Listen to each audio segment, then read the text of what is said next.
Aga tere päevast! Suur rõõm on teie ees seista, küll istuda. Minu nimi on Andres Kuusk, ma olen Rahvusringhäälingu ajakirjanik. Tavaliselt ma maadlen Esimeses stuudios poliitikutega, aga viimased 30 aastat olen ma tegelenud ka sõjakriiside ja julgeolekuga. Läbi selle puutunud kokku väga paljude meditsiinitöötajatega nii tsiviilis kui militaaris. Ja tõenäoliselt on see põhjus, miks ma täna siin teie ees olen. Või siis teine võimalus, mis ma mõtlesin, on, et te kutsusite mind nagu siseringi inimest, sest teatavasti minu laste ema on tubli perearst.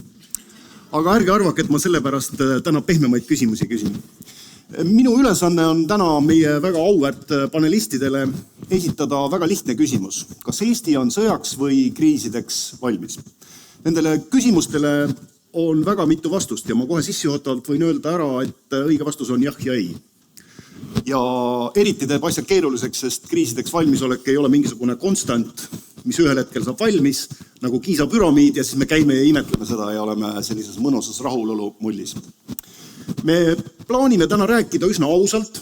Ma tunnistan, et meil on mõned mõisted segamini, me räägime nii sõjast kui kriisist ja me ei lase sellest ennast häirida, sest me kõik näeme, et ajad on keerulised, aga ärge siis väga muret ka südamesse võtke, et viimase ööpäeva jooksul ei ole Donald Trump ühtegi sõda alustanud ja Vladimir Putin ühtegi sõda lõpetanud.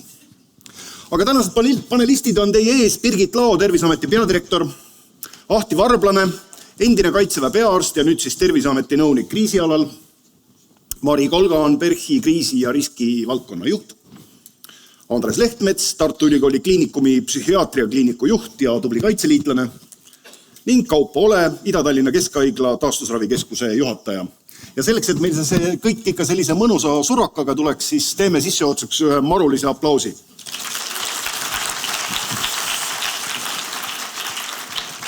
Aga lähme asja juurde. No Ahti, kui Ukraina täiemahuline sõda algas, siis me vaatasime tegelikult üksteisele otsa ja ütlesime, et me ei ole absoluutselt selleks valmis. Kas nüüd 4+ aastat hiljem on pool tehingut tehtud? Ma ei tea, kas see on sees. Väga hea, nii tere. Aga ma pean ütlema vastama niimoodi, nagu sina alustasid, et jah ja ei. Ja selles mõttes, et ma ei ole päris nagu nõus sellega, et me ei olnud valmis. Me ei uskunud, et selline asi võiks juhtuda. Aga me kogu aeg valmistusime. Ja sellega on nagu see mure, et valmistumine on pöördvõrdeline uskumisega. Et kui täna siit saalist küsida, et palju te arvate, mitme inimest siin saalis arvab, et me peaks täna ehitama maal haigla PERH-ile näiteks, ma ei tea, palju sa tahad, 1/3? See on ikka märkimisväärne tegelikult. Väga muljet avaldav, suur tänu teile. Nüüd, kui me lähme küsima seda raha eraldajate käest, siis ma arvan, et nad ei tõsta seda kätt niimoodi.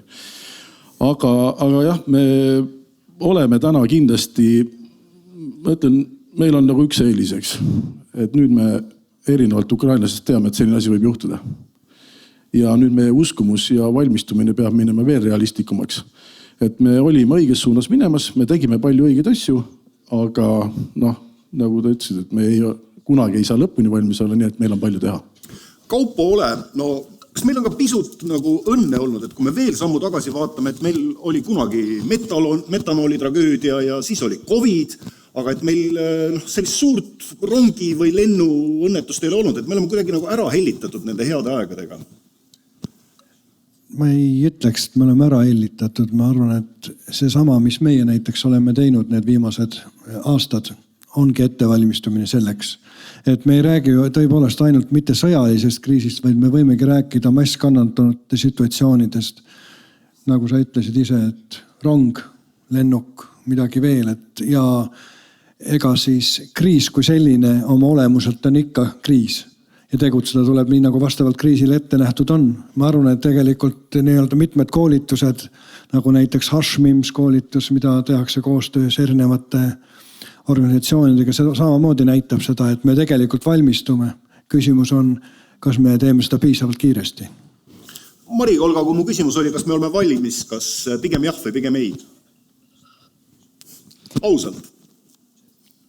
Ausalt, ma arvan, et me pidevalt valmistume, me kogu aeg valmistume, aga mitte kunagi ei saa lõpuni valmis saada kriisiks või sõjaks.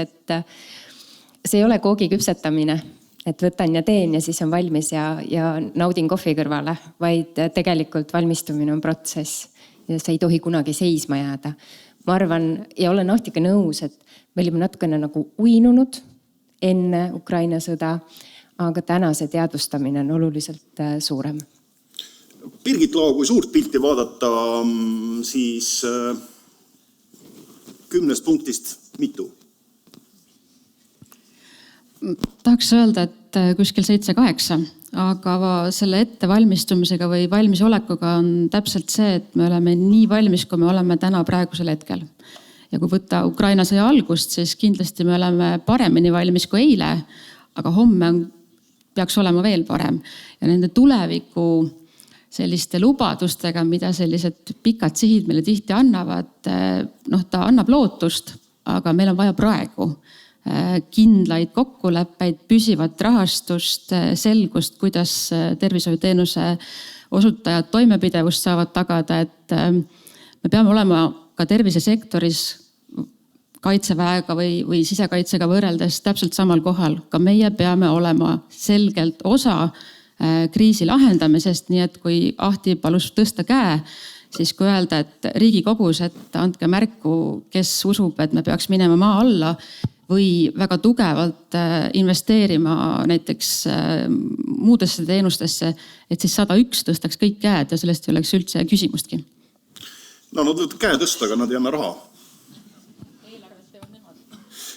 Andres Lehtmets, avamõtete lõpetuseks, kas me kiirustame liiga aeglaselt, et pisut nagu kohati mulle tundub, et meil on nagu sõjahirm, aga samas meil on nagu mingites tegevustes on ikkagi rahuaja käik veel sees.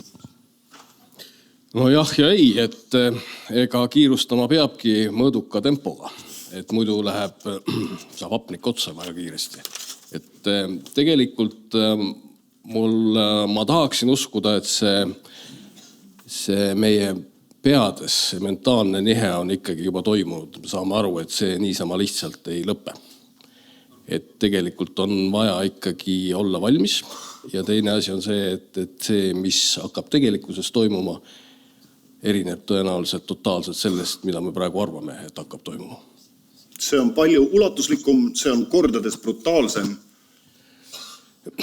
Võib-olla mitte brutaalsem, võib-olla mitte ulatuslikum, aga ta on teistmoodi. Ehk siis üks paradoks, mida suured väejuhid ikka alati tsiteeritakse Napoleoni. Umbes niimoodi hakkame lahinguga peale ja siis vaatame, kuidas minema hakkab, eks ole. Aga tegelikult nii on, et ega me valmistume millekski, mis on olnud, aga see, milline saab olema meie vastase nagu käitumine meie suhtes, seda me ette praegu ei tea. Aga me võime stsenaariumi läbi mõelda. Tavaliselt need stsenaariumid muutuvad esimesest laasust, aga vaatame siis laiemalt seda kriisideks valmistumist. Põhimõtteliselt trenni tehakse palju. Nii tsiviilis kui militaaris on õppuseid väga palju, neid ei jõua kohati kokku lugeda. Aga Mari-Kolga, iga kord, kui ma loen jälle, et toimus mingi õppus, siis valdavalt on see, et oi, kui hästi meil nüüd seekord läks. Kas me pisut sellise magusa enesepettusega ei tegele? Mulle meeldib öelda, et õppus läheb hästi, kui me leiame üles ebaõnnestumised ja kitsaskohad. See ongi hästi läinud õppus. Kui õppusel õnnestub kõik 100%, siis on õppus halvasti disainitud, sest me harjutame midagi, mis on juba selge. Nii et õppusel peaks alati olema see väljakutse koht, aga hästi minemine ei tähenda seda, et õppusel lahendused kõik õnnestusid, vaid hästi minemine tähendab seda, et me võtame sealt õppetunnid välja. No, sina oled PERHis seda kriisisüsteemi üles ehitanud. Jaga meiega kogemust, kui keeruline tee see on olnud? See on kindlasti keeruline tee ja seda ei saa käia üksi. Et minul PERHis on selline omamoodi ametikoht, et nimetatakse üldkohtadeks, meid on üsna vähe. Ja see tähendab seda, et ma olen üksi, mul ei ole tiimi, aga samal ajal minu tiim on kõik need 5000 PERHi töötajat. Ja ma arvan, et üks suurimaid väljakutseid ongi kogu see tiim panna endaga sama jalga käima, leida need inimesed, kes tahavad kaasa mõelda, panustada ja mina lähen iga päev hea meelega tööle, sest et ma olen selle tiimi saanud. No, saladuse reit, ma osalen homme ka ühel 6-tunnisel toimepidevuse õppusel, et kuidas siis nagu sõja olukorras ka inimesi edasi informeerida. Aga Ahti, kas nende õppustega natukene see ei ole, et natukene juuakse mõnusalt kohvi ka ja visatakse nalja ja kõik mõtlevad, et ega me tegelikult seda läbi elama ei pea? No õppuste see kohvi joomine, nalja viskamine, ma arvan, et see on väga oluline osa. Selles mõttes, et sõjas peab, sõda võib-olla erinebki võib-olla sellisest muust tervishoiu sündmusest selle poolest, et seal tulevad nagu portsudena, et väga palju on sellist ootamise aega. Võibki olla, nagu me siin nägime esimesest ettekandest ka, kuidas 2 kuud, tehti haigla tühjaks ja ootati 2 kuud nagu haigeid. Ja see on sellise sõjale väga iseloomulik, nii et nali ja kohvi peab juurde sinna jääma, sellepärast et see on see tee selle hetkeni, kui sa pead valmis olema. Aga jah, ma olen selles osas nõus, et me peame tegema võimalikult reaalselt ja me peame õppusi tegema niimoodi, et need ei ole eksamid. Et mis on nagu harjutamise eksami vahe on, et eksamil me peame tulemus ära tooma. Et isegi kui sa natuke spikerdad, tegelikult tulemus on oluline. Aga harjutamisel on oluline leida need kitsaskohad. Ja me peame suhtuma õppustesse nagu harjutamisse ja leidma kitsaskohad ja seda nagu avalikult ka tunnistama ja teistega jagama, mitte häbenema. Birgit Lao, kui ühtlustatud meie haiglate kriisiplaanid on või tegelikult igaüks teeb nii, nagu oskab ja välja tuleb?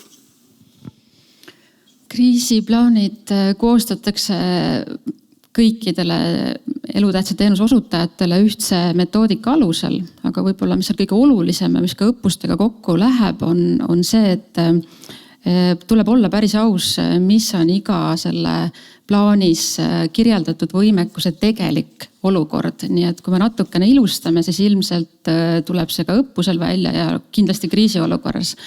Aga me ei saa seda vaadata nagu üksikjuhtumit, et üks haigla, üks õppus, ühe kriisiplaani läbi mängimine, et kui algus tuli selle infoga, et iga õppus on kuidagi selline positiivne ja jälle läks korda, siis ma usun, et see tulebki sellepärast, et üha enam me teeme õppuseid koos partneritega ja mitte testides ainult enda seda juhtimise kriisistruktuuri, vaid koos toimet.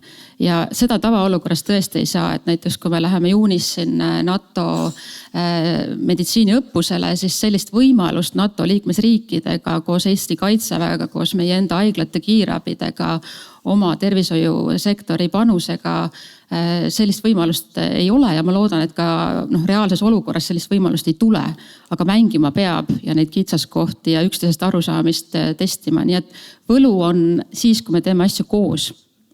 Kaupoole, kas kriisiolukorras, mis see teie tunnetus ja kogemus ütleb? Haiglad teevad piisavat koostööd või on seal augud?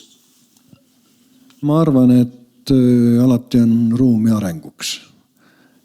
Praegu on see, kui rääkida tegelikult sellistest üleriiklikest kriisikoolitustest, mida teevad meedikud, siis tegelikult koostöö kui selline on olemas. Küsimus on selles, et kui palju, nagu ma enne tõin selle ajafaktoris ja juurde, et kui palju me jõuame ja kui kiiresti me jõuame ja kui kiiresti on vaja tegelikkuses. Aga koostööd saab alati paremini arendada. Et minu nägemus on pigem see, et kui meil on välja kujunenud selline mingisuguste, kui me räägime konkreetselt Ukrainast või mõnest teisest kriisist, kui on välja kujunenud selline tiim või need professionaalid, kes on selle asjaga tihedamalt koos, ütleme tihedamalt kokku puutunud, et nad võiksid omavahel moodustada sellise ühtse koostöömeeskonna, võib-olla tihedamini kohtuda ja arutada ja mõelda, et kuidas edasi, et anda see informatsioon siis jälle nii siis ülespoole kui allapoole. No Andres Lehtmets, üks teema siiski, mis on kerkinud õppustega seoses, on info liikumine. Et on mõni hea mudel, kuidas see toimima saada? No jaa, küsisid õige inimese käest. Et sa siin ennem kiitsid, et ma olen kaitseliitlane, ma pole 5 aastat Kaitseliidu õppustel käinud, minu sõjaaja ametikoht on hoopis mujal. No aga tubli kaitseliitlane ikkagi. No ma väga loodan, ma tegelengi infoteemadega sõja ajal ka, et selles mõttes see on, ma arvan, et see info liikumise küsimus on hästi pandud, aga ma ei usu, et seal tekivad väga suured kitsaskohad, et esiteks meil on suhteliselt kompaktne ja väike riik ja meil on juba ka sellist mitteformaalset info liigutamise võimalusi väga palju. Mis puudutab nüüd neid ametlikke sidekanaleid, siis minul on küll usku, et see asi töötab. Ja et me saame kõik oma vajalikku info kätte. Ise küsimus on see, et kuidas seda ja mis vormis seda doseerida ja kellele suunata. aga Birgitlo, meil on haiglad ja meditsiinisüsteem on niigi hõivatud, et kus me tegelikult selle aja võtame? Peab võtma. Õppusteks? Jah. No peab võtma, eks see on igapäevaelu osa, aga loomulikult sellised suurõppuseid, mis hõlmavad väga suurt osa meditsiinipersonalist, tugipersonalist, võib-olla tervet mõne haigla erakorralist meditsiini, et see tähendabki seda, et üks partner harjutab ja teised selle võrra teevad rohkem tööd. Ega patsiente vähemaks ei jää, et kui me siin tegime Lääne-Tallinna Keskhaiglas või Ida-Tallinna Keskhaiglas PERHis oleme teinud EMA-õppuseid, siis teised lähimad erakorralise meditsiini osakonnad on teadlikud, nad on valmistunud, võib-olla on läinud sinna ka eraldi personal appi ja nad selle patsiendi voo tagavad ära, nii et ka see on tegelikult olukord, mis võib-olla kriisi ajal, sõja ajal on reaalne. Aga ega sundida ei saa, et see tahe tuleb alati ju tegelikult teenusosutaja poolt ja sellest tahte puudumisest hetkel küll märku ei ole, et pigem on neid soove rohkem kui vähem. Ahti, kas me koroonakriisis tegelikult ikka õppisime ka veel esimesele kriisi raisku, kui just kriisi juhtimist mõelda? No jah, eks me õppisime nii nagu keskmine koolipoiss, et midagi kindlasti saime selgemaks ja mõnda asja me ei taha veel tunnistada. Ja kahjuks me näeme, et paljud head asjad, mida me õppisime, me tahame nüüd nagu ära unustada. Aga mida see COVID kindlasti tegi, et minu meelest väga selgelt ta näitas seda, et meedikud suudavad kriisis koostööd teha ja see on väga oluline. Kõik see ikka head võistlus käib ikka nagu rahu ajal edasi, et igaüks tahab olla ju parem teisest natuke ja see on mõistetav ja see on nagu edasviiv jõud. Aga sellises kriisis ma arvan, et meedikud vähemalt võib-olla mõnest teisest elualast paremini saavad aru oma põhiülesandest ja paremini suudavad seda koostööd teha, et see patsiendi nagu eest hoolitsemine on meile kuidagi emapiimaga sisse antud või siis põhiõppega, ütleme nii. Nii, vaatan veel siia poole, kui on lisarepliike, siis võtan neid hea meelega ja kui mitte, siis meil on veel mitu põnevat teemade kihti, mida siia juurde lisada. Sest me oleme praegu valdavalt rääkinud nagu militarid ütlevad rauast, aga räägiks siis võib-olla inimesest. Kuna me oleme arstide üritusel, siis Andres Lehtmets, inimene kohaneb tegelikult kõigega. Kas sõjaga on võimalik kohaneda? Paratamatult peab kohanema, ega midagi ei ole teha. Võib Ukraina kolleegide käest küsida, kuidas see käinud on, et eks see on midagi sellist, milleks on keeruline valmistuda.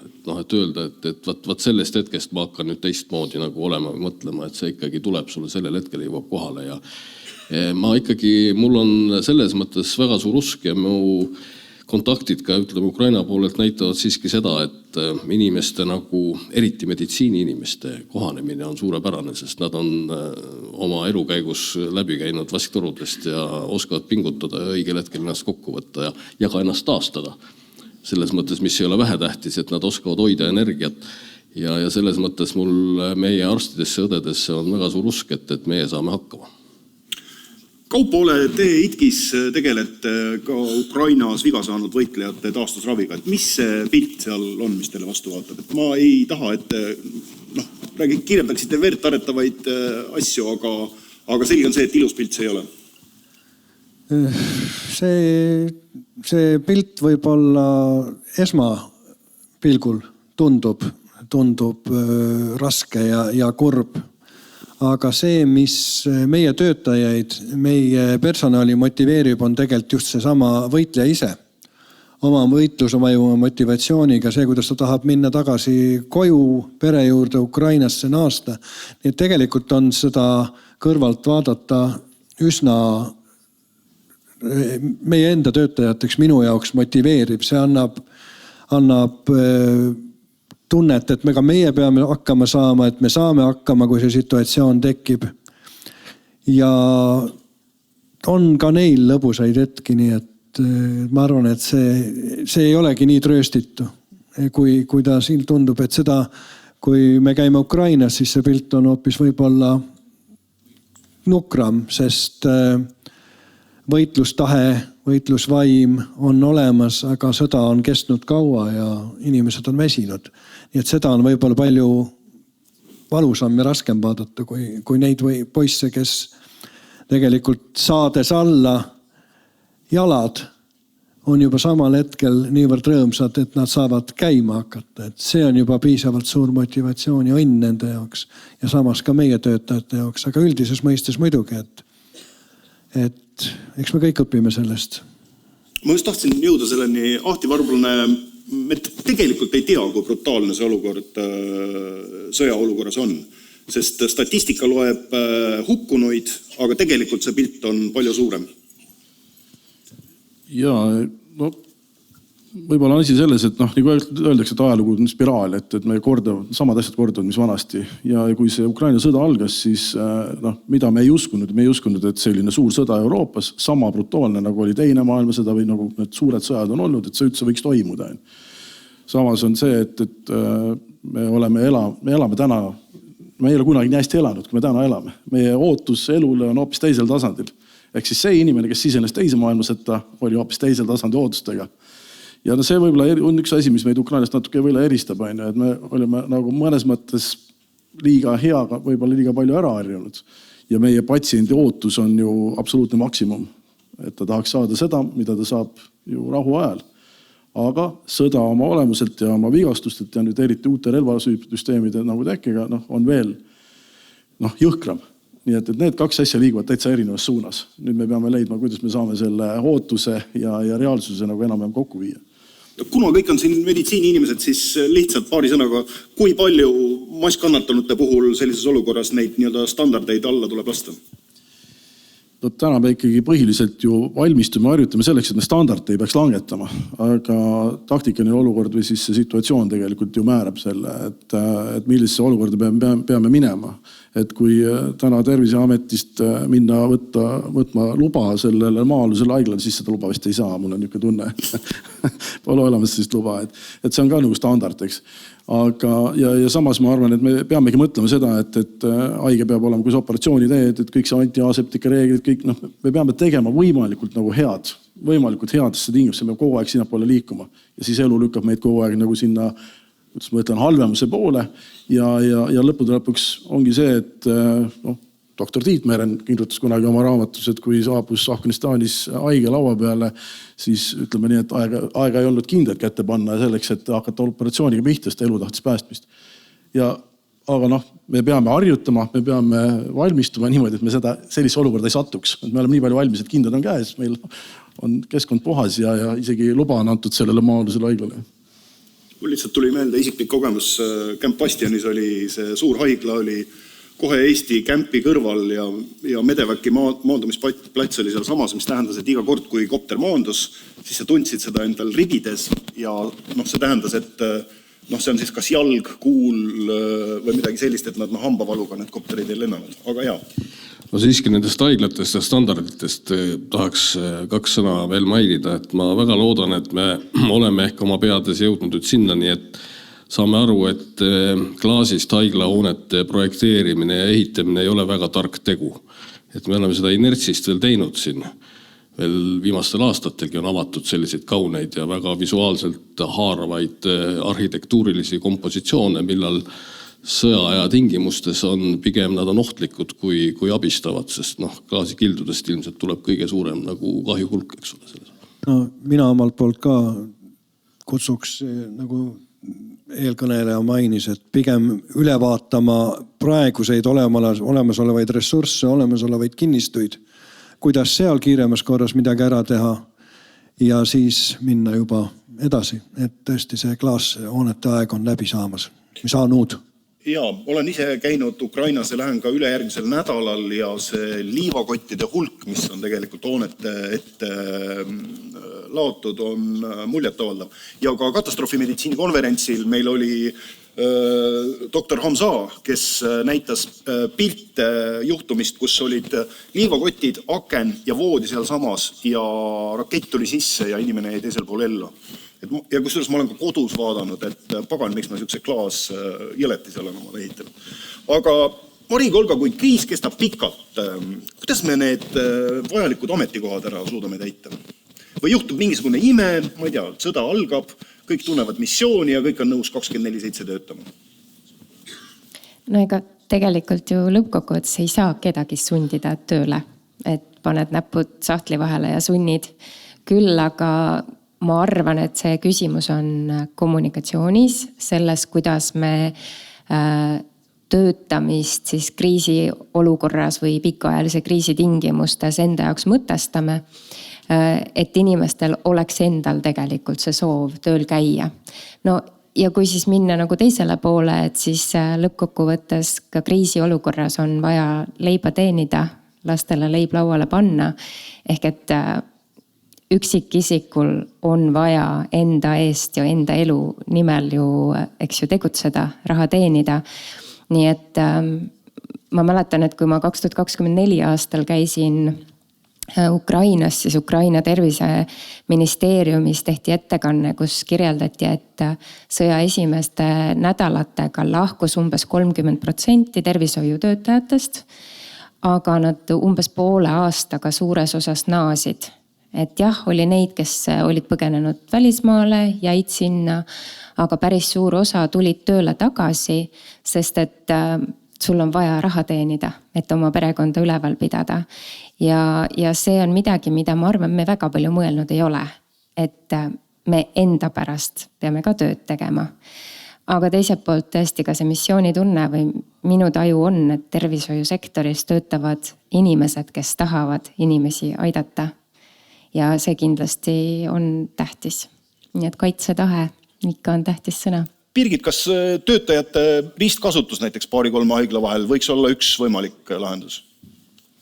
See on ju tänapäeva tegelikkus, et personal on voolav mitmes kohas tööl, aga tegelikult on siin kaks nagu selles mõttes tasandit, et kui me vaatame nagu riigi vaatest, siis riigina on meile pandud riigikaitselises olukorras kohustus tervishoiusektorile tagada vältimatu abi olemasolu.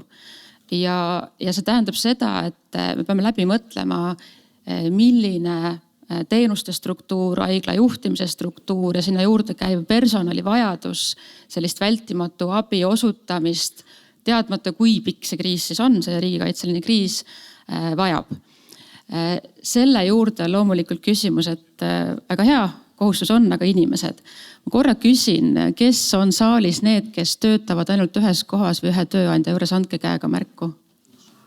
No jah, teile võiks tulla kossi küsimusega riigikaitseline ametikoht, sest teil on üks tööandja. Aga ma arvangi, et see on pigem, nagu ka Mari ütles, et teadlikkus, mis on selle haigla või selle perearstikeskuse võimekus kriisi ajal. Ja siis me tegeleme selle inimressursi saamisega, nii et kindlasti on osad, kes ei ilmu tööle, osad, kes lähevad tööle teise kohta, sest et valikuid on mitu ja tegelikult me oleme ka Ukraina näitel näinud, et tulevad süsteemi need, kes on olnud pikalt mitteaktiivsed, nii et me peame tegelikult tegelema ka nendega, kes on meil tervishoiutöötajate registris, aga hetkel mitte tööl, kellel on olemas pädevused, võimed, neid koolitama, teadma, kus nad on, kutsuma appi. Nii et tegelikult see ettevalmistustöö ei ole ainult määrata ära, et doktor ole, et sa kindlasti tuled sinna Ida-Tallinna Keskhaiglasse, sinna sa jääd, vaid me peame rohkem suutma viia seda ressurssi ja vajadust kokku. Kas see on selline nagu hea tahte kokkuleppe või riik saab siin ka teatud mõttes, kuidas ma ütlen, heas mõttes käsi väänata ja öeldagi, et kõikidel arstidel on sõja ajal on nii ja istud ja ei lähe kuskile? Ma ei saa. Isegi kui panna see kohustus peale, siis see ei tähenda, et... See oli provokatsioon, teadlik. Mida me saame teha, mida me Ahtiga oleme ka pikalt arutanud ja rääkinud ta eelmises rollis samuti. Meil on väga vaja teada, kellel või millisel meditsiinipersonalil, tervishoiupersonalil on roll siis kaitseväes ja kas see roll on meditsiiniline või ta tahab seal teha midagi muud, näiteks õhutõrjet. Siis sellisel juhul me kutsuks ta ikkagi, hoiaks teda seal tsiviili poolel haiglas, kus sellel inimesel on suurem väärtus. Kui on kaitseväes neid meditsiinitöötajad, kes täidavad meditsiinilist rolli, siis tegelikult riigi vaates vahet ei ole. Kui ta täidab oma rolli, nii olles roheline kui valges kitlis, siis tegelikult sektor võidab, aga see on selline hea ülesanne, mida me hetkel väga aktiivselt lahendame Terviseametis. Lihtsalt vahemärkusena Slido keskkonnas, palun küsige, küsimusi tuleb, aga teil on paneeli lõpus võimalus, aga meil on repliike veel. Ja, ma tahtsin repliigi teha selles mõttes, et üks teatud segadus meil siin Eestimaal ikkagi on, et minu arvates see ei ole veel päris ära klaarunud. Paar aastat tagasi käis ta ka Arstide Liidust üle, sest paljud hakkasid küsima, et mis siis kriisis või sõja ajal minuga saab, eks ole. Aga ma toon selle näite, et mul on kliinikus väga tubli ja võimekas laste ja noorukite psühhiaatri keskuse juhataja, kes üle-eelmisel aastal kutsuti 2 korda õppusele. Ja ta oma 4 lapse kõrvelt ja oli väga tubli mees ja läks ja kui ta teist korda läks, ma küsisin, et kuule, et kes sa Kaitseväes oled, et selgus, et ta on miinipilduri abi. Ja siis ma ütlesin, et väga hea, Reigo, aga äkki arvestades sinu positsiooni nüüd, kus sa oled juba, sa ei ole enam tudeng, eks ole, vaid sinust on saanud üks tippspetsialist, et äkki ma katsus kuidagi kommunikeerida kaitseressurssidele, et sulle leitaks mingi teine koht. Ja peab tunnistama, et see õnnestus.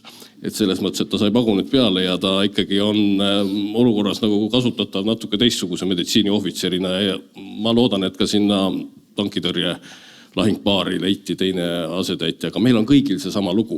Et ega minu koht on ka mujal tegelikult, ma olen mõelnud selle peale ja ma võin kinnitada, et minu kliinikus on piisavalt palju pädevaid inimesi, kes päeva pealt mind suudavad asendada ja mul ei jää seda tunnet, et ma ei saa, et see ametkoht nagu kuidagi kannatab, eks ole, aga nii nagu meil on kõik tublid mehed ja naised on nii Päästeliidus kui ka Kaitseliidus kui ka abipolitseinikud, eks ole, et see sama asi vaatab meile vastu nende samade ametkohtade pealt, et meil seda ülekatet on jube palju.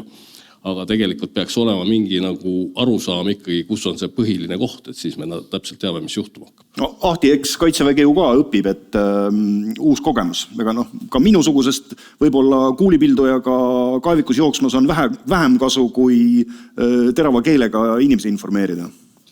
Kaitseväe poole pealt ma pean ütlema, et see süsteem on tegelikult ikkagi jäämas ajalukku. See, et arstid on miinipilduri abid. Et täna, kui meil varem oli see nagu pigem standard, et enamik, kes oli taadinistuse läbinud, nad olid saanud endale mingi sõja eriala, mis oli täitsa meditsiinist väga kaugel. Mõni üksik oli juhuslikult sattunud parameedikuks, eks, et siis kirurg või siis arst oli näiteks parameediku koha peal kuskil rühmaseks. Siis täna alates 2011 on ikkagi ja 2013 õdedele ja 2011 arstidele on see nagu õpe läinud regulaarseks ja kõik arsti ja õe üliõpilased saavad ajateenistust läbida teises vormis ja me õpetame ja treenimegi neid spetsiaalselt sinna meditsiini koha peale. Ja ma pean ütlema, et Kaitsevägi täna ikkagi treenib rohkem, kui tal endal vaja on, et see on natuke vahel nagu legend, et öeldakse, et kui nüüd sõda algab, et siis Kaitseväe meditsiini üksuste käivitamisega me tõmbame nagu tsiviilmeditsiini tühjaks ressursist, et tegelikult ei ole niimoodi, et see ei ole mingi suur saladus, aga Kaitseväes on 100 kohta arstile ja 200 kohta õdedele. Et see ei ole see, mis saab määravaks sõja ajal. Et pigem me peame mõtlema selle peale, et palju inimesi ei saa tööle tulla erinevatel põhjustel, palju lähevad ära ja nii edasi. Et see on kindlasti see, mis hakkab meid nagu mõjutama olulisel määral, mitte see, et nad Kaitseväkke lähevad. Et Kaitseväe puhul ma pigem arvan see, et täna Kaitsevägi treenib neid rohkem, kui neid vaja on, siis see ongi natuke see, et vähemalt keeleoskus on neil olemas. Me räägime ühtedest terminites, trauma käsitlemise oskus näiteks või siis ka see suurõnnetuse lahendamise mingid algtõed on olemas. Ja see loob juba esmase sellise eeldus, et me saame paremini hakkama. Kaupo?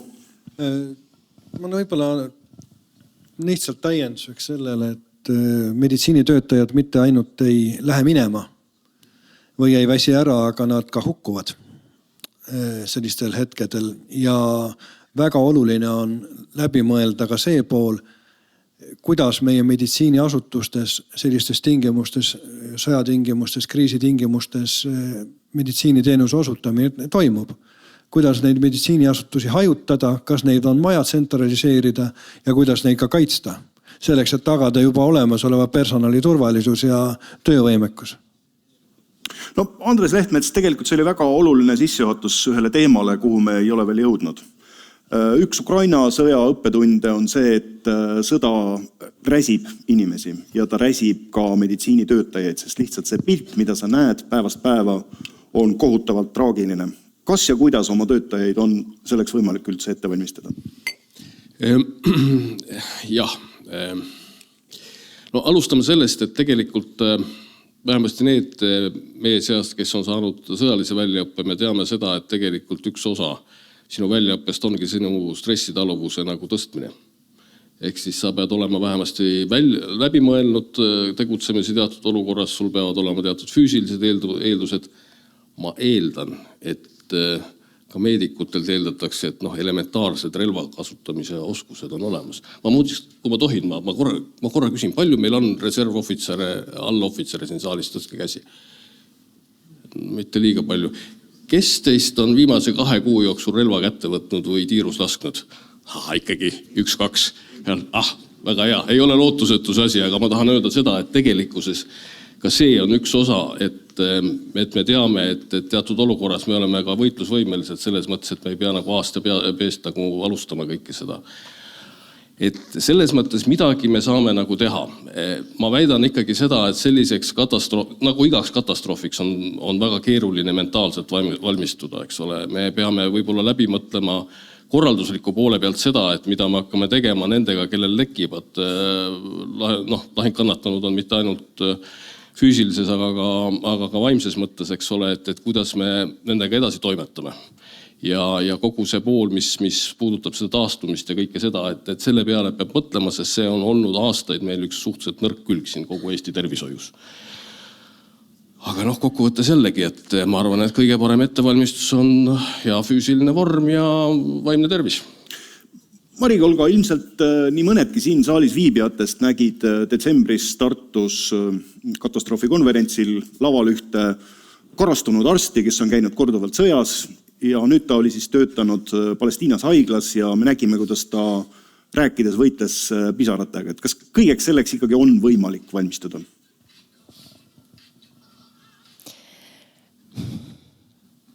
See on raske küsimus, me ma tean. oleme kõik inimesed ja see, kui inimene võitleb pisaratega, siis ma tahaks öelda, et mul on ainult kahju, et ta peab võitlema nende pisaratega. Sest et tegelikult üks osa toime tulemisest on ka see, et me tunnistamegi seda, mida me tunneme, et me lubame, on see siis nutt kurbusest, leinast, valust, šokist, et me lubame sellel endast läbi käia, välja tulla. Mitte ei suru seda alla ja ei püüa seda kuidagi enda sisse ära peita. Ehk et see kindlasti ei ole lihtne ja kahjuks ilmselt alati on ka neid, kes murduvadki selle raskuse all. Ja kui me mõtleme, ütleme meditsiinipersonali peale, siis üks murekoht, mis minul pigem ongi see, et me kipume olema hästi tugevad, aga tugevad mitte ei paindu, vaid murduvadki. Et võib-olla oleks parem, kui me suudaksime rohkem painduda. Ja mehed on jurakad ka ju. Ja, võtta vastu selle, mis tunde meie sees kõik tekitab. Kriisiolukorras raskusega on lihtne toime tulla, kui sa tead, kui kaua see kestab. Ma tean, et mul on nüüd 9 kuud raske, aga siis see saab läbi. Kriisiolukorras, sõjaolukorras me seda lõppu ette ennustada ei tea ja mida suurem see teadmatus on, seda raskem, eks ju, on toime tulla. Ahti Varblane, üllatus, selgub, et arstid on ka inimesed. Kas stressitaluvust on võimalik õpetada? Jaa, kindlasti. Selles mõttes, et see on ikkagi treeningu küsimus ja loomulikult kõik kindlasti ei sobi igale poole, eks mingi protsent inimesi ei saa kunagi valmis. Päris valmis me kindlasti keegi ei ole, sest et me räägime nüüd katastroofiks, ma ütleks nagu katastroofiks valmistumine. Et kriis on minu meelest natuke nüüd ületarbitud sõna, et see on nagu igal hetkel on siin iga sekund on kriis. Aga katastroofiks ju definitsiooni järgi juba ei saagi valmis olla, et kui me oleme selleks valmis, siis see ei ole ju katastroof, siis see on ju normaalne elu. Et katastroof ongi see, et ta ületab kõik need piirid ja me ei ole oma sellega valmis. Aga veel kord, just selleks valmistumises on kõige olulisem osa on see treening ja treening peab olema võimalikult realistlik ja selleks on meil tegelikult olemas vahendid, see on muidugi kallis ja nii edasi, aga sellesse treeningusse tuleb panna kindlasti raha ja aega, et seda valmisolekut tõsta ja realistlikust treeningust rääkides, ma mäletan, kui ma esimest korda Afganistani läksin, siis Briti välihaigla, meil oli mitu nädalat treeningut, kus nad harjutasid meeskonda kokku samades tingimustes ja siis ükskord toodi meil üks simuleeritud kannatanu ja tal jalast verd purskas ja jalga ei olnud. Ja see oota, mis mõttes on? No ei olegi jalga.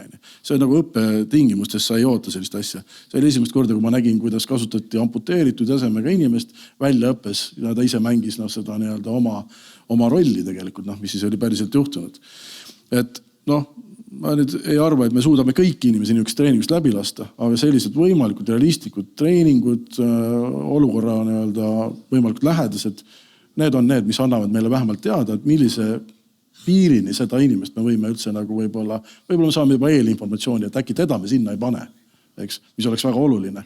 Et me tegelikult iga inimene on oluline ja et need inimesed me viima sellele piirile, nad ikkagi taluks seda. Et see oleks võib-olla veel olulisem ära tunnetada läbi seda treeningu. Kaupo, kuidas hoida oma inimesi? See ei olegi kõige kergem küsimus. Ei ole? Ma arvan, et see on iga organisatsiooni kultuuri küsimus ja oma inimestesse tuleb suhtuda austavalt, neid tuleb ära kuulata, nende muredega tegeleda, nende rõõmudega samamoodi tegeleda, üksteist motiveerida, siis saadakse hakkama. Aga kindlasti on väikese meeskonna valmidus, motivatsioon seotud alati ka suure organisatsiooni poolt pakutavaga. Ehk siis mida paremini haigla motiveerib oma töötajaid, kliinik motiveerib oma töötajaid ja nii edasi, seda tugevam on meeskond, seda enam on nad motiveeritud, seda enam suudavad nad enda eluprobleemidega toime tulla, oma haiglasiseste probleemidega ja nii edasi.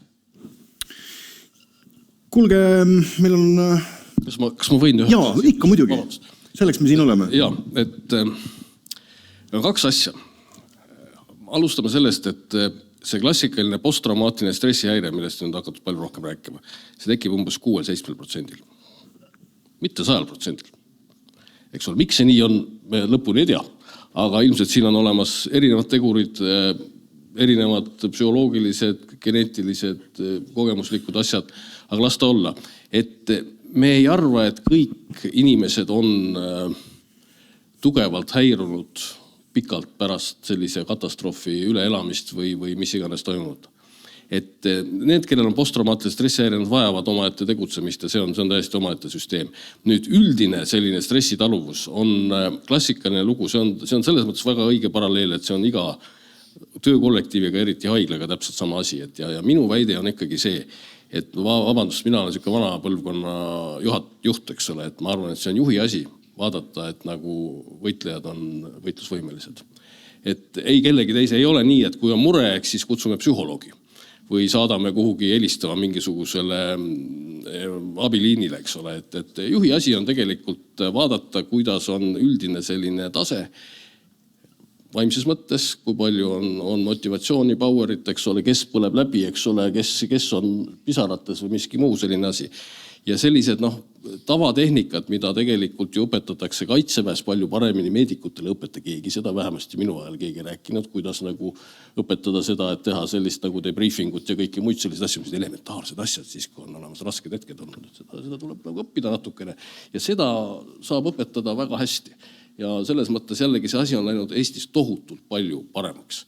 Et eriti noorem põlvkond, nad on teadlikud sellest ja nad oskavad ka, nad esiteks nad teavad rohkem, eks ole, ja teiseks nad oskavad ka abi küsida, kui on nagu rasked olukorrad. Aga veel kord, eks ole, mina ütlen ikkagi see, et juht on see, kes peab nagu vaatama otsa ja siis sealt allapoole juba asjad nagu hakkavad paranema. Ja ma täiendan, et ega noorem põlvkond oskab ennast rohkem hoida ka, eks ole?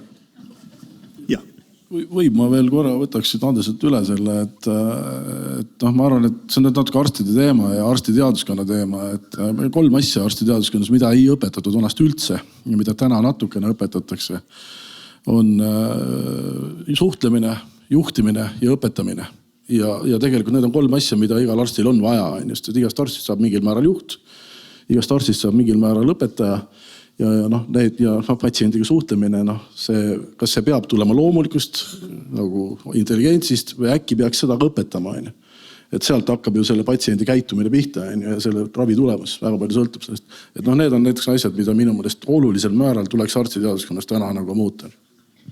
Väga hea, meil on üks oluline teema veel markeerida ja ma arvan, siis me võime katsetada ka küsimusi, sest neid on tulnud päris palju. Mari-Kolga, varud, kui me räägime pikaajalisest kriisist või sõjast, kui valmis meie haiglad on? Kas on laod pungil täis kõiki vahendeid ja elame pikalt ja õnnelikult? Oleks meil vaid neid ladusid, mida saab pungil täis toppida ja oleks kõik see varustus ja vaja minev tavaar selline, mis kestab igavesti. Aga seda ju kahjuks ei ole.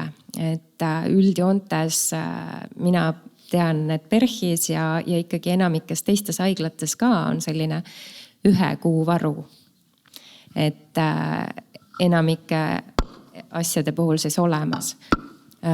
Nüüd riigil on ju ka riigi kriisivaru, sojuvaru, mis praegu on siis, eks ju, Tartu Ülikooli Kliinikumi juures ja PERH-is justkui niimoodi kokku kogutud, me püüame teda hoida ringluses, et me ei teeks liiga palju majanduslikku kahju.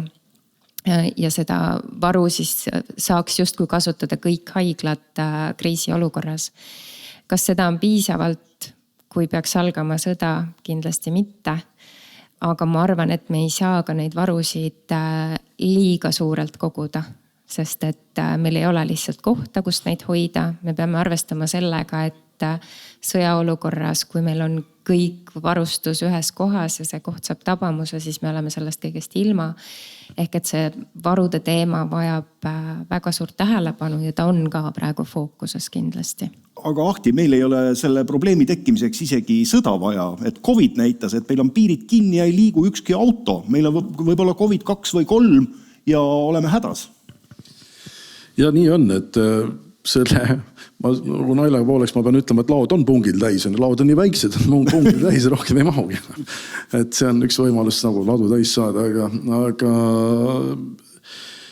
jah, see on natuke nüüd jälle selle uskumuse küsimus, et ma arvan, et me täna usume liiga vähe, et me võib-olla või kommunikeerime seda liiga vähe poliitikutele, et me peaks seda raha võib-olla ikka rohkem nagu küsima, et kui mõned aastad tagasi minu kolleeg käis Iisraelis ja tuli tagasi ja ütles, et me külastasid ühte haiglat ja seal haiglal olid meetripaksused seinad ja akende ette käisid raudluugid. Mis mõtlesid, meil kahjuks sellist raha ei ole, et me paneme siin väljaõppesse ja katsume selliseid natuke varusid soetada, aga seda me tegema kindlasti ei hakka. Ja täna siin saalis väga paljud tõstsid käe, et ütlevad, et PERH-ile peaks ka maa-aluse osa ehitama. Et meie uskumus juba hakkab sinna poole minema. Samas meie igapäevane tegevus patsiendiga, me näeme, et siin on vahendeid puuda ja nüüd on sul valida, kas paneme vahendi siia sellesse patsiendi ravisse või betoonseina. Siis sa tahaks panna sinna patsiendi ravisse pigem.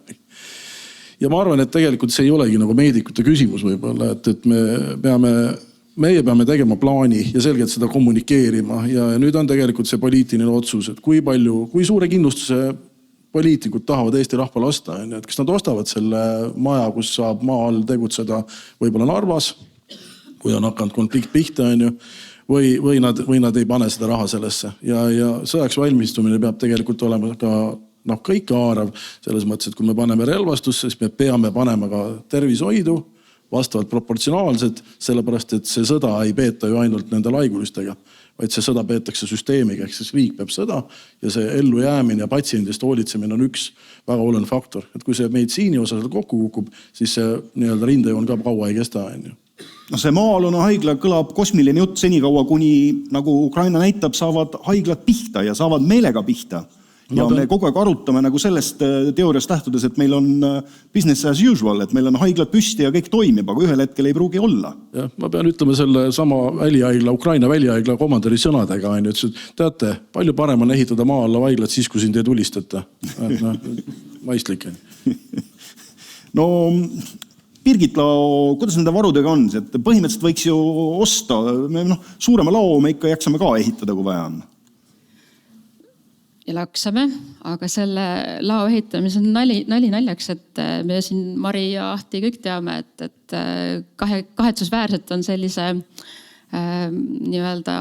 toetuse saamine lao ehitamiseks olnud üsna keeruline. Aga see selleks, et võib-olla see, mida COVIDist on õpitud, on väikeriikide kurblooline kogemus, et üksi varudes ka praeguses olukorras me ei jõua mitte kuhugi. Sest meie vajadus on see siis 3 päeva, 5 päeva, 10 päeva, 15 päeva, 30 päeva on niivõrd väike, et nendele suurtele müüjatele globaalselt see on tühine ja eelistatakse suuremaid hankijaid.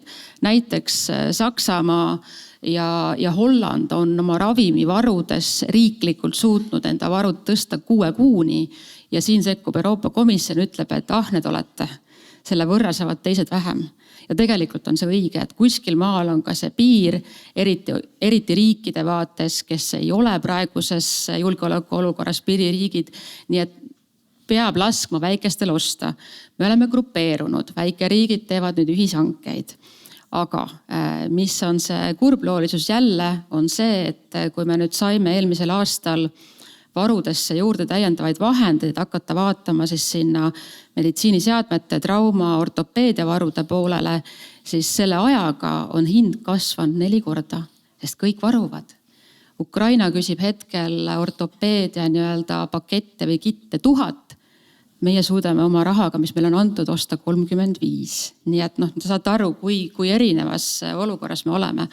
Aga jah, riiklikult on varud 2 kohas, kasvavad, võiks olla rohkem.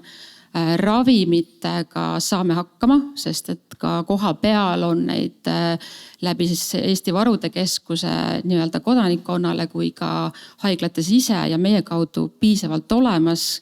Keeruline on varuda siis just sama, et meditsiiniseadmed, trauma, ortopeedia, tegelikult ka voodikohad, tegelikult ka mobiilsed haiglad. Me mäletame Kuressaare juhtumid, kus on ülioluline, siin nägid Rõul 2, mis oli maa all, aga tegelikult kui haigla saab pihta, siis kuskil tuleb ka maa peal jätkata tegevust. Nii et see varude küsimus ja nomenklatuur on laiem ja see vajab hetkel väga tugevat prioriteetsust, rahastust ja tegutsemist. No Andres Lehtmets, see 30 päeva tundub siiski hõreda võitu.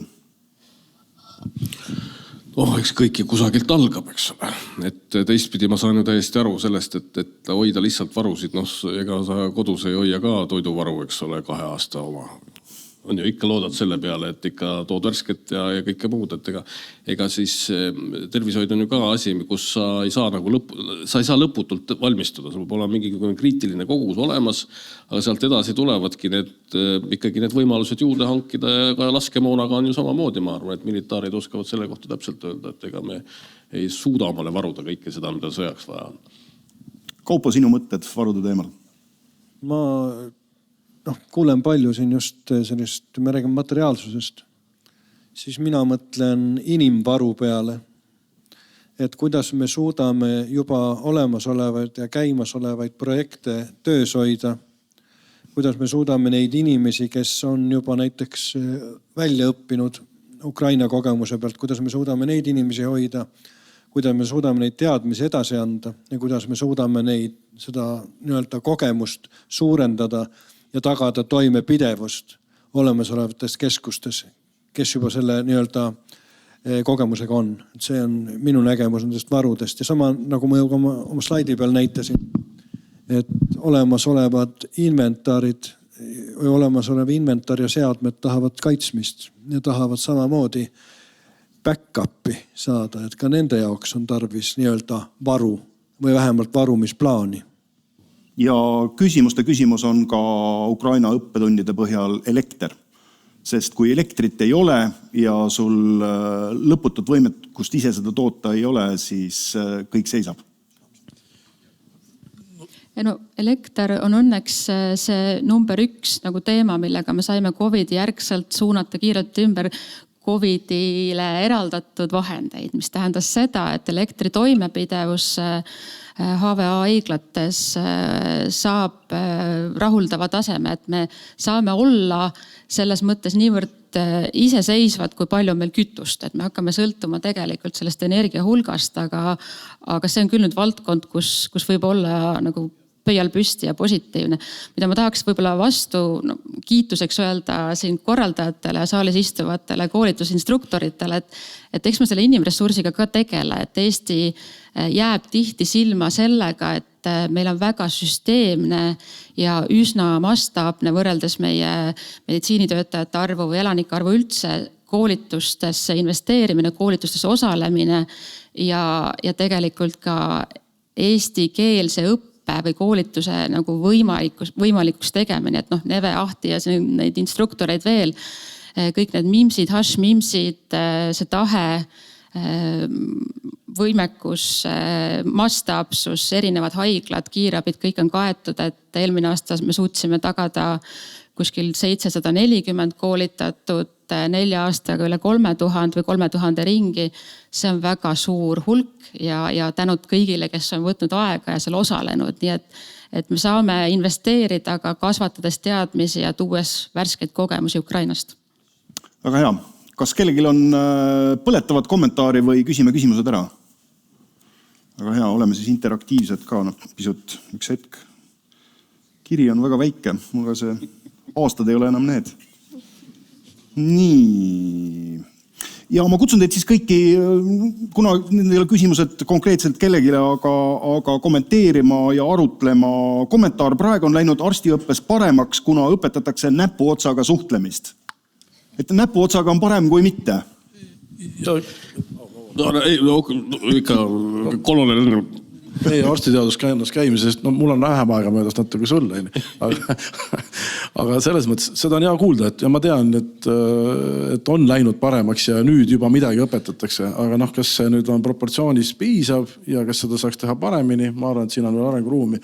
Aga juhtimist kindlasti täna ei õpetata ja õpetamist tegelikult ka ei õpetata. Aga õpetamine on üks patsiendiga suhtlemise alus, et see natukene ongi selline motiveeriv või õpetamine, et kuidas edasi minna. Ja ega mul ei olegi siia palju juurde, ma oleks umbes sama öelnud, et tegelikult asjad on liikunud ja lähevad väga õiges ja paremas suunas. Teatud määral see suhtluse pool on asi, mis, ma ei ütle, et see peab olema kaasa sündinud, aga siin on, sa saad õpetamisega ikkagi elementaarsed asjad nagu selgeks teha, eks ole.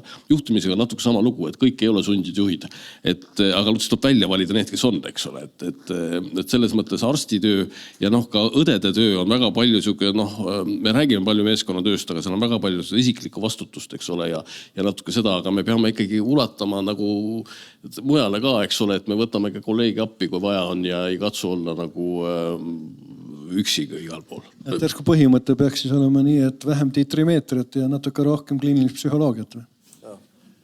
See juhtimise koha pealt öelda ka, et see võib-olla defineeri juhtimine, eks ju, et ma olen nõus, et selliseid superjuhte ja ma ei tea, mingid tohutuid nii-öelda manager ja liider koos ühes isikus, neid on vähe, aga selline elementaarsed teadmised on ju, ega siis see juhtimine nüüd väga palju keerukam ei ole kui see arstikunst. Nõus, ma tavaliselt ütlengi selle kohta, et see kaitseväega võrreldes, eks ole, see jaoülema tase on ju, eks ole, see peab olema, eks ole, et sa pataljonid ja kompaniid jätame kaugele, eks ole, aga jaoülema tase igale arstile, see oleks päris hea. Ja, aga kui see on massiline, see loob korda, ja siis see loobki aluse. Tore on vaadata, kuidas poisid lustivad. Veel kommentaar. Kriise meditsiinis on mitmel tasandil, näiteks mitte unustada digitaalne kriis, juba korduvalt ette tulnud haiglas kui servermaas, telefonid ja mailmaas. Et teatud mõttes see kriisiõppe Mari käib meil kogu aeg. Jaa, meie just detsembris harjutasime, kuidas me siis hakkama saame, kui meil on kõik infosüsteemid ja serverid maas ja selle õppuse eripära oli see, et me esialgu plaanisime seda teha nii-öelda väliõppusena ehk et lükkamegi päriselt kõik infosüsteemid välja ja saage hakkama.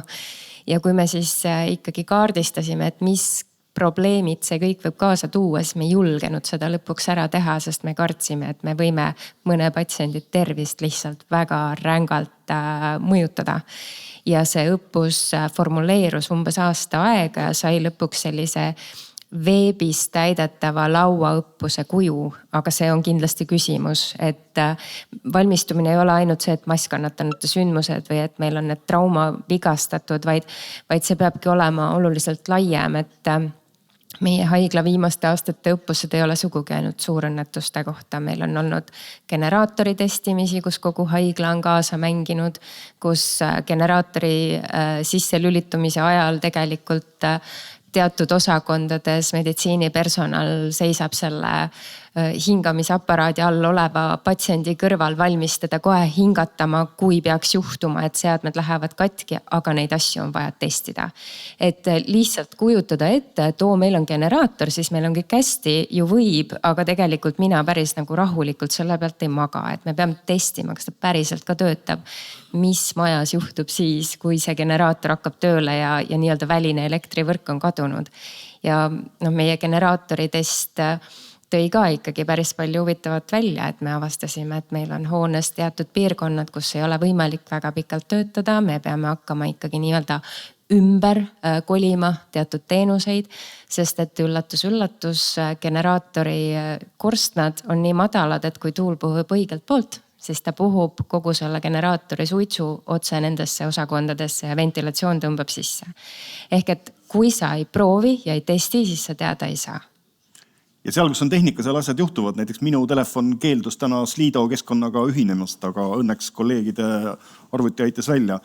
Konkreetne küsimus rahastamise kohta Birgitile. Kui palju raha konkreetsetes numbrites eraldab täna riik tervishoiu, kriisi ja sõjavalmidusse?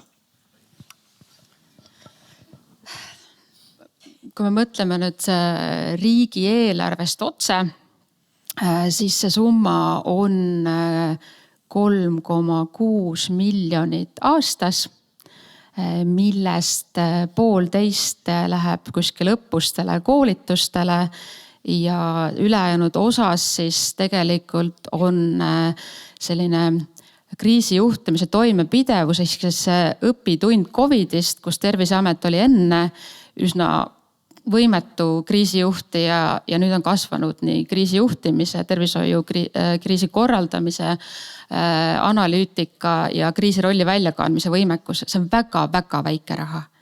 Ja seda raha eraldati 4 aasta peale, see saab otsa järgmine aasta ja me peame tõestama uuesti, et kriis ei ole möödas, et saada sama summa, lagi on peal, rohkem ei kasva. Ja kõik ülejäänud, mis tuleb selles mõttes projekti põhiselt, lobistades, kokku hoides ja prioriteete seades, leides kuskilt kasutamata reserve, neid muutes, välisprojekte tehes, et me tegelikult selles mõttes nagu stabiilsuse mõttes ei ole väga selles olukorras, aga me oleme väga head välja tulijad. Aga ilmselt see lagi on varsti käes, lihtsalt ka riigieelarve kahaneb selle vaatega. Veel hästi konkreetne küsimus Ukraina kogemusest. 100 kilomeetrit rindejoon, per kilomeeter 2,25 vigastatut ja 1 surnu päevas. Kas me oleme valmis? Ahti. Ja kindlasti, nagu me oleme mitu korda juba rääkinud täna, et ei ole lõpuni valmis, et see sama, see sõjatraumade ja tsiviiltrauma vahe võib-olla on ka, see ei ole lihtsalt ainult massis ja varustuses ja majades ja kõikides asjades, aga nagu siin on ka juttu olnud tõesti see personali moraalne valmisolek, et need sõjavigastused on väga brutaalsed ja olles ise seal nagu käinud, näinud neid, siis see on nagu teatud ja olles enne erakorralises meditsiinis töötanud aastaid, siis need patsiendid natuke erinevad, et kui see on nagu mingid, ütleme, sisuliselt terved noored inimesed ja ka lapsed, kes saavad viga ja need on nagu väga brutaalsed vigastused. Et juba sellepärast me kindlasti ei ole lõpuni valmis. Aga treeningute ja asjadega ma arvan, et me oleme täna ikkagi väga palju rohkem valmis kui paljud riigid ja me oleme teinud õigeid asju pikalt. Selles mõttes võib-olla tuleb ka ennast kiita, et natuke leida sellist positiivsust.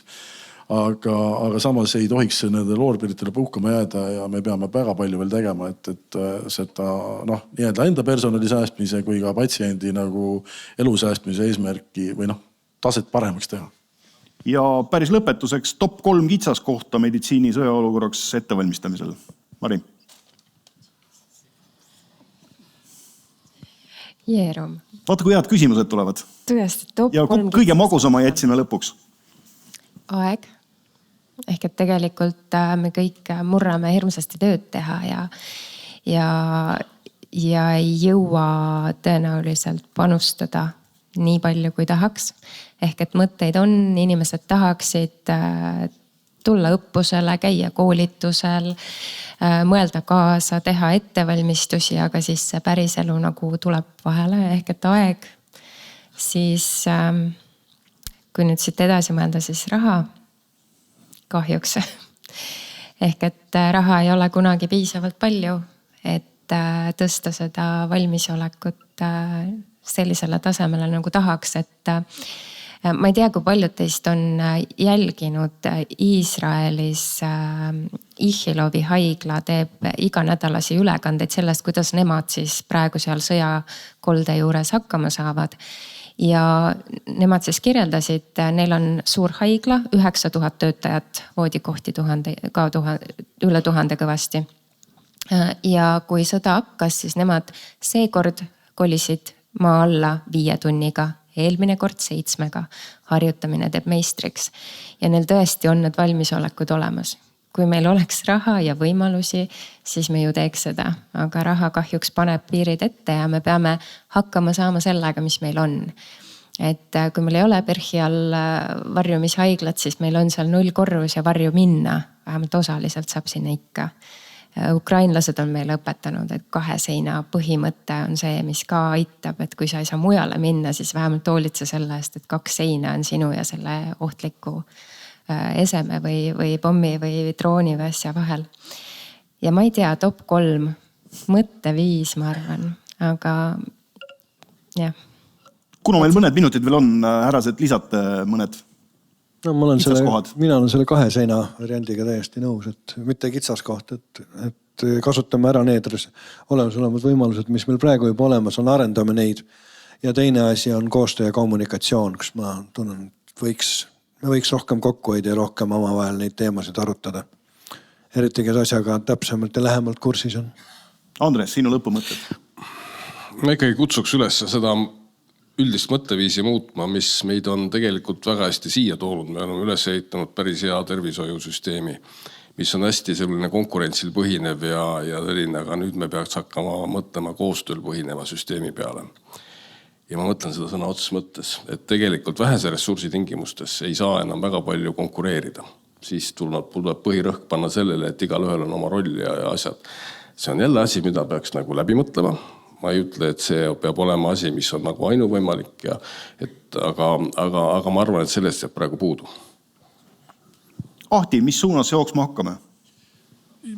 Ma arvan, et suund on õige, et küsimus on jälle tempos, aga me peame arvestama, et tegemist võib olla ju maratoniga, et me täna peaksime jooksma nagu sprinti, et me arvame, et väga kiiresti tuleb see, aga pärast tuleb välja, et on maraton, et nüüd me peame selle tasakaalu leidma ja see tasakaal ja mõistlikud otsused võila selles kriisis valmistamises ongi üks olulisest asju ja me peame laskma teha nendel inimestel, kes oskavad asju teha, neid asju, mida nad oskavad.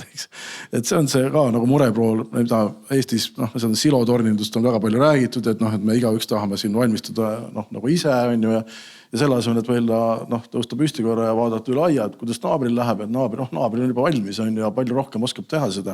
Et selline kogemuste ja info vahetamine ja koos tegemine võib-olla võiks olla kriisi ja mõistlik tegevus, tasakaalustatud. Sellega on natukene nagu börsiloogikaga, et me kipume ülehindama lühiajalisi ja alahindama pikaajalisi mõjusid. Nii et maailm on väga keeruline. Aga Birgit, mida saab riik veel teha, et inimesed võiksid rahulikumalt magada? Riik saab teha seda, et see, mida me täna räägime, et me ootame, et me oleme toimepidevad, kriisivalmis, varume. Need kõik on selles mõttes väga olulised õiged teemad, aga kui me vaatame, kuidas tervishoiu rahastatakse, siis on see tegelikult selline raviteenus. Ja siin on väga suured käärid. Et ei saa olla õhine põhiselt valmis, toimepidev, kriisikindel, minna maa alla, tagada rotatsiooni. See rahastuse fookus ja prioriteetsus peab selles kajastuma. Loomulikult mitte ravi arvelt, aga ravi praegu ta nii on. Ehk siis väga valmis olla tähendab seda, et me tegelikult osutame patsientidele vähem teenust ja see on äärmiselt ebaõiglane. Et siin tuleb vaadata ikkagi riigina üle. Et kui on ootus, siis tuleb sinna ka vahendeid panna. Kaitseväe poole peal ja sisekaitses me näeme seda väga hästi. 5% jaguneb 3,5 ja 1,5, veel 0. Nii et see lisaks jutule tuleb ikkagi krõbin juurde tekitada sinna? No ilma ei saa. Selge pilt. Ma arvan, et me paneme selle koha peal punkti, sest on olnud pikk diskussioon. Daamid ja härrad, Birgit Lao, Ahti Varblane, Mari Kolga, Andres Lehtmets ja Kaupo Olem.